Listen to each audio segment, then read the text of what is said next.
தலைப்பு தெரியாத தகவல்ல இன்னைக்கு நம்ம பார்க்கக்கூடிய பகுதி என்ன அப்படின்னா பண்டரி சுட்டு, உலகரி சுட்டு, நெஞ்சரி சுட்டு. உலகரி சுட்டு அப்படின்னா இந்த உலகில் இருக்கக்கூடிய அத்தனை பேருக்குமே தெரிந்த ஒரு நிகழ்வில் நாம் பயன்படுத்தக்கூடிய சுட்டு எழுத்து. சரிங்களா? ஜெனரலான ஒரு தகவல் சொல்றோம், அந்த தகவல் இருக்கிற எல்லாத்துக்குமே தெரியும். அந்த தகவல் சொல்லும் போது நம்ம ஒரு சுட்டெழுத்த சுட்டு வார்த்தையை பயன்படுத்தி இருக்கோம் அப்படின்னா அந்த வார்த்தையை நம்ம உலகரி சுட்டுன்னு சொல்லலாம். அந்த வஉசி தான் செக்கிழுத்தார். அதனால வஉசிங்கிறவருக்கு ஒரு சுட்டு அடைமொழியா நம்ம எதை கொடுத்திருக்கேன், அந்த அப்படின்னு கொடுத்திருக்கேன்.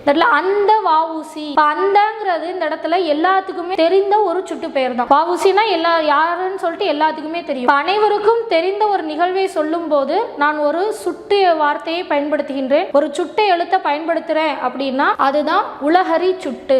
அதே மீனிங்ல தான் பண்டரி சுட்டு அதுவும் வரும். ஏற்கனவே ஒரு நிகழ்வு நடந்து முடிஞ்சிருக்கு, அந்த நிகழ்வை நான் சொல்றேன், அந்த நிகழ்வு எல்லாத்துக்குமே தெரிஞ்ச நிகழ்வாகவும் இருக்கு. அந்த டைலாக நான் சொல்லும் போது நான் ஒரு சுட்டெழுத்தை பயன்படுத்துறேன் அப்படின்னா அது பண்டரி சுட்டு. அழகர் ஆற்றில் இறங்கி அன்று, அழகர் ஆற்றில் இறங்கி அன்று ஏதோ நடந்துச்சு, வாட் எவர் இட் இஸ். இப்போ நான் அன்றுன்னு சொல்லிட்டு ஒரு வார்த்தை பயன்படுத்தி இருக்கேன் இல்லையா, இந்த அன்றுங்கிறது பண்டரி சுட்டு. என்னைக்கு ஆற்றுல இறங்குவாருங்கிறது எல்லாத்துக்குமே தெரியும், எல்லாத்துக்குமே தெரிஞ்ச ஒரு நாள். அந்த நாளை அன்று அப்படின்னு ஒரு சுட்டு வார்த்தையில் நான் குறிப்பிட்டிருக்கேன்.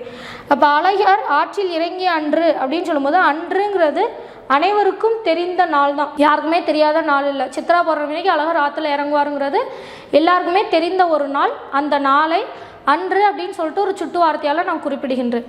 இதே பாருங்கள், நெஞ்சரி சுட்டு அப்படின்னா எனக்கு மட்டுமே தெரிந்த கடந்த கால நிகழ்வை நான் பேசும்போது நான் ஒரு சுட்டு வார்த்தையை பயன்படுத்துறது. சரிங்களா? இப்போ பாருங்களேன், என் பிறந்த நாள் அன்று நான் இதை வாங்கினேன்னு சொல்கிறேன். இப்போ என் பிறந்த நாள் அன்று, என் பிறந்த நாள் என்னன்னு எனக்கு மட்டும்தான் தெரியும்.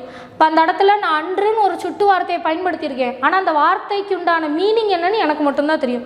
நான் என்னைக்கு பிறந்தேங்கிறது எனக்கு தான் தெரியும், கேட்குறவங்களுக்கு யாருக்கும் தெரியாது. கரெக்டாக?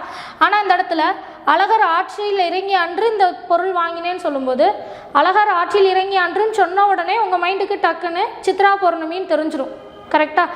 இப்போ அனைவருக்கும் தெரிந்த ஒரு நிகழ்வை குறிப்பிடும்போது நான் ஒரு சுட்டு வார்த்தையை பயன்படுத்தினேன் அப்படின்னா அது பண்டரி சுட்டு.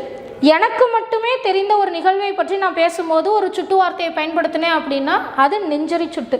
இந்த பண்டரி சுட்டும் உலகரி சுட்டும் ஏறத்தாழ ஒரே மாதிரி தான் இருக்கும். உலகரி சுட்டு அப்படின்னு சொல்லும்போது உலகில் உள்ள அனைவருக்கும் தெரிந்த ஒரு நிகழ்வை சொல்லும், ஒரு நபரையோ ஒரு நிகழ்வையோ நான் பேசும்போது ஒரு சுட்டு எழுத்தை நான் பயன்படுத்தினேன் அப்படின்னா அதுதான் உலகரி சுட்டு.